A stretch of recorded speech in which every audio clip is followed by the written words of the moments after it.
Kaget ya? Ayo bilang kaget nggak? Maaf ya. Tuh jangan marah dong, kan tadi bercanda. Makanya jangan bengong di kamar sendirian. Gua kagetin bah. Malah kaget, gimana sih yang kamu? Jangan bengong.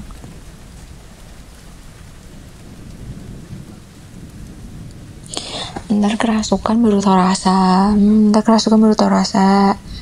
Aku nggak bisa loh manggil paranormal atau orang pintar. Nggak mau, nggak ada di sini. Kenapa belum tidur? Sini cerita. Why?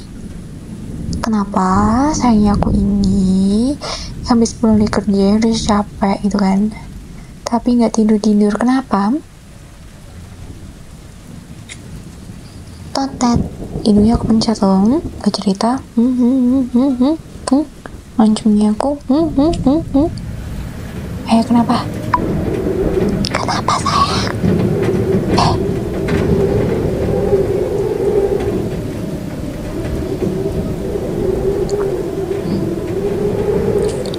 Loh sayang, aku sekarang gak mau cerita ya. Oh gitu.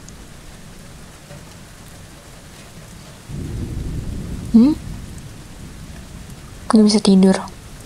Kenapa kamu gak bisa tidur ya?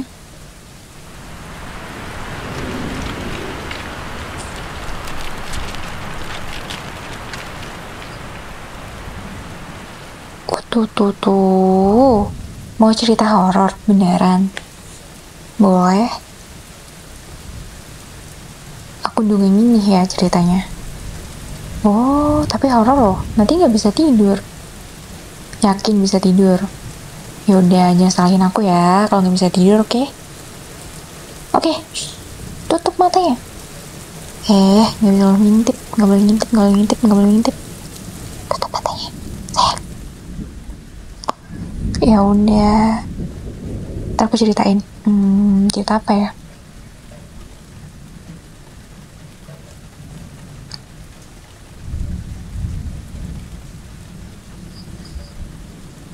Cerita apa ya enaknya?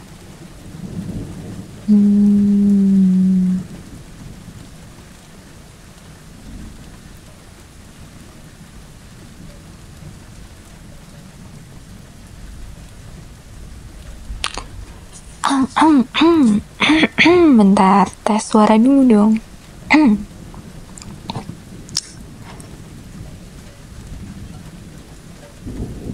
Cerita ini terjadi pada seorang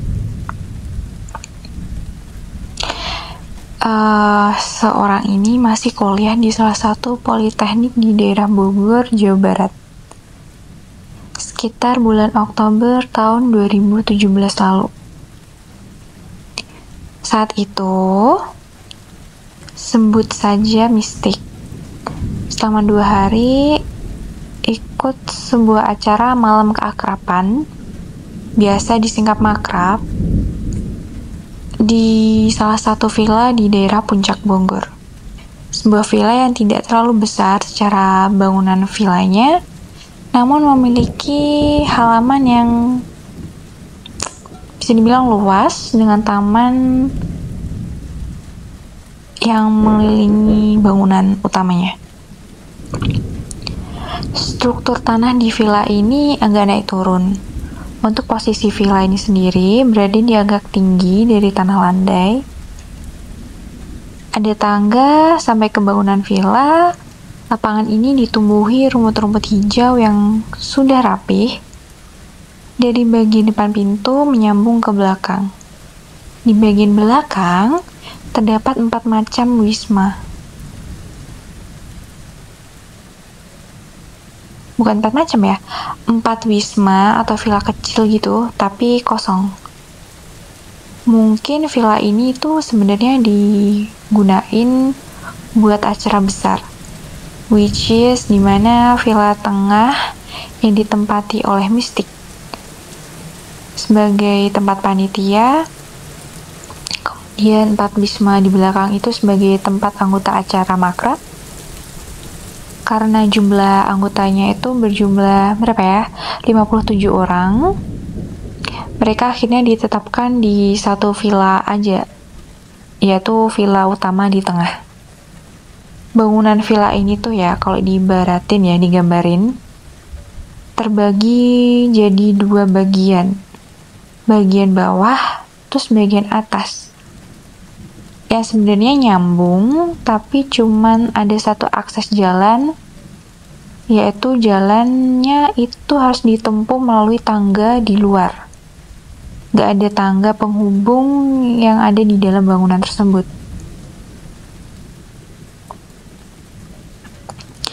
Nah, di acara itu, Mistik dan teman-teman makrabnya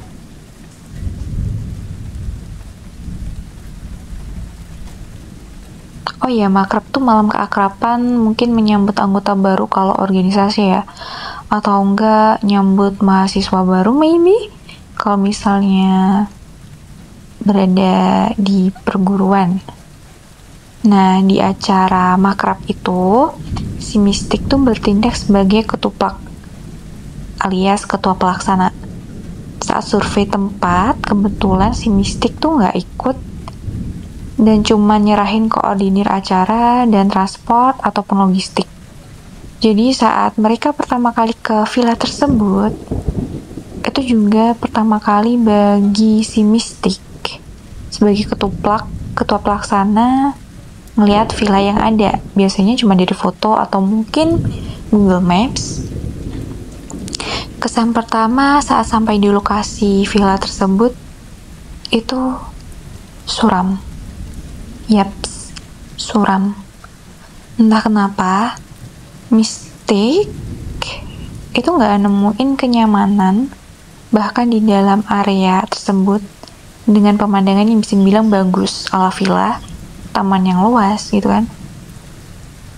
Penglihatan si Mistik tuh kayak tertuju sama apa ya, jajaran wisma atau villa-villa kecil yang kosong di belakang gitu.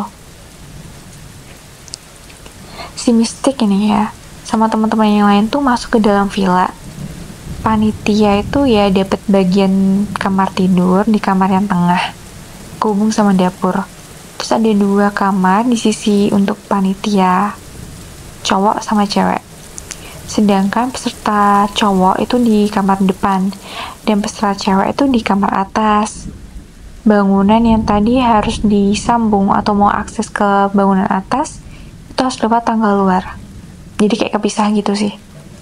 Terus bentuk villa ini tuh kayak bangunan tua klasik gitu. Kenapa kayak bangunan tua klasik tuh mereka ngeliat gitu gara-gara kayak ada TV jadul. Terus ada lampu tengah yang gayanya tuh kayak jadul banget, kayak kuno gitu di tengah ruangan. Terus ada kamar mandi, dapur, 1 kamar yang dikunci di ruangan tengah. Samping si TV tadi nih ceritanya. Di luar tuh ada taman sama ayunan, biasalah lapangan, juga jungkit, lapangan basket juga ada sebenarnya. Terus ada kolam renang yang di samping jajaran villa kecil kosong tadi.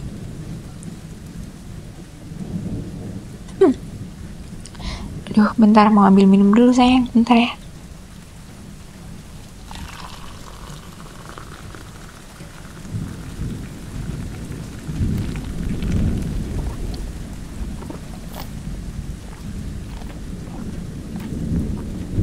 Oke, lanjut.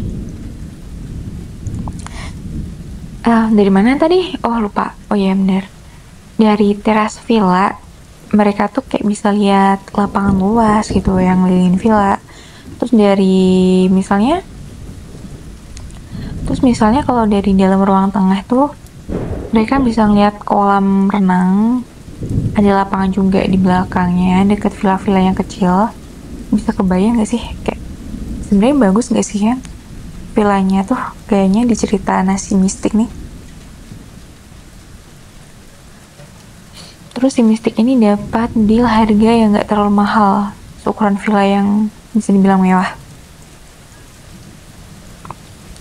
Si Mistik tuh lagi nyoba buat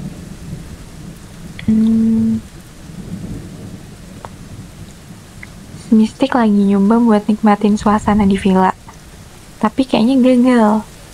beberapa spot tuh kayak ada aura yang aneh gitu menurut si mistik lah ya.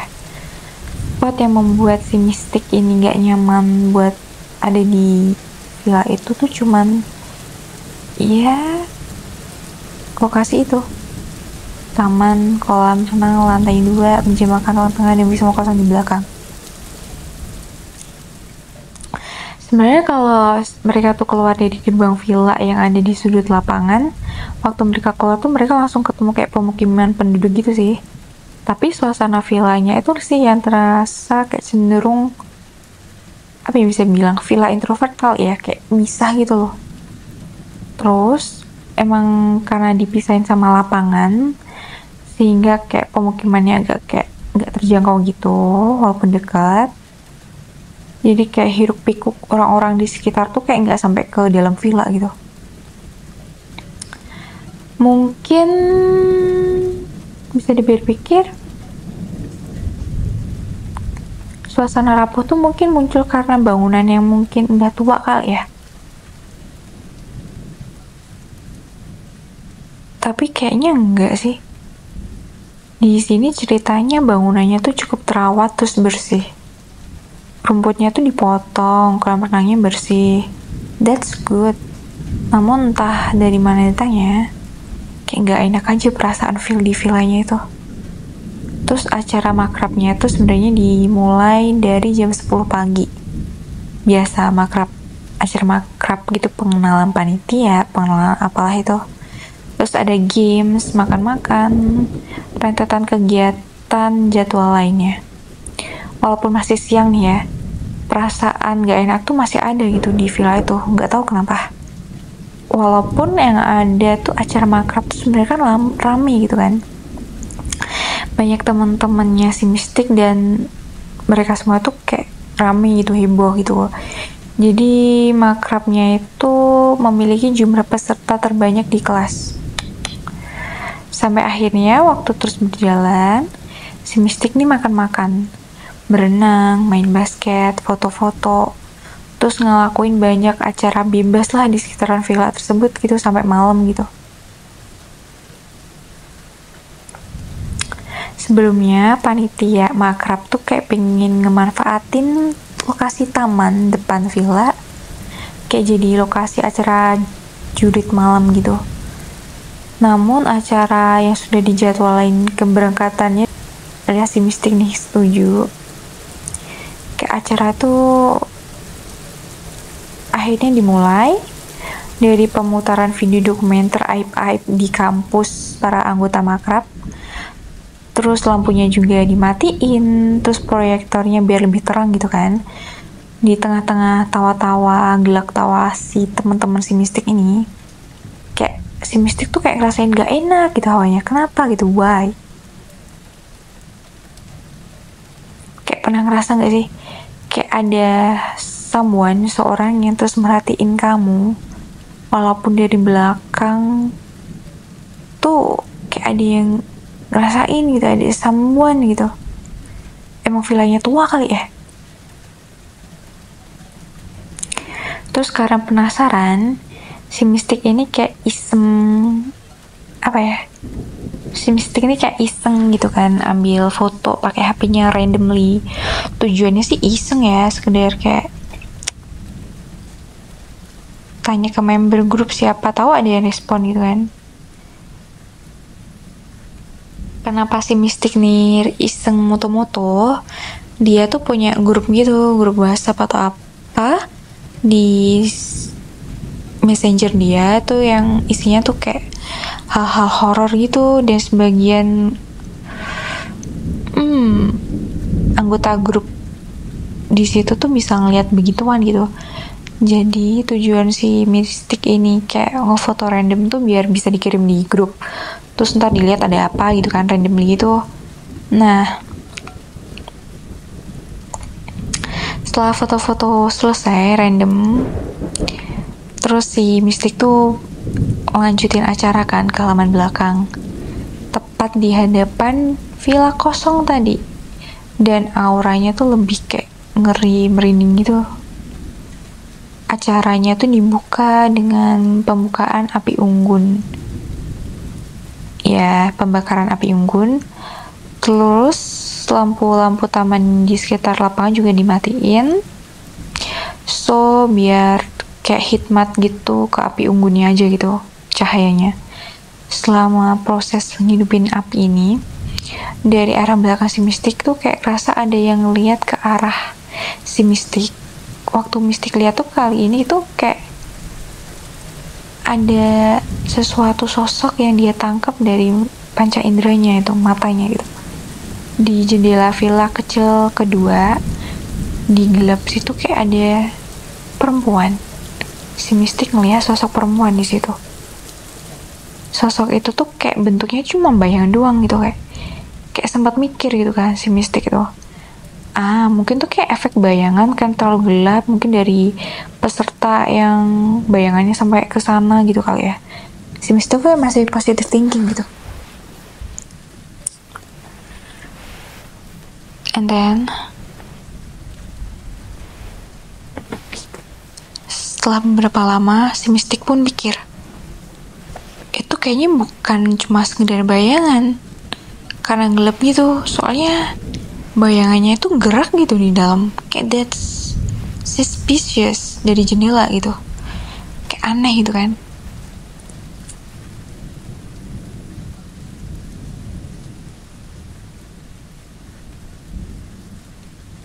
Nah, sekali dua kali si mistik tuh terus-terusan mau nengok ke belakang, dan sosok cewek itu, bayangan tuh kayak masih ngintip dari jendela rumah gitu. Kayak, wih, mistik kayak udah up gitu nih bayangan di pikiran dia, imajinasi dia kayaknya udah mulai gak bener deh. Akhirnya si mistik ngeluarin HP dan foto jendela tempat sosok bayangan itu muncul. Dan sosok yang dilihat si mistik tuh kayak sosok pakai mukena gitu. Bayangan tuh kayak pakai mukena gitu dari jendela villa di belakang. Terus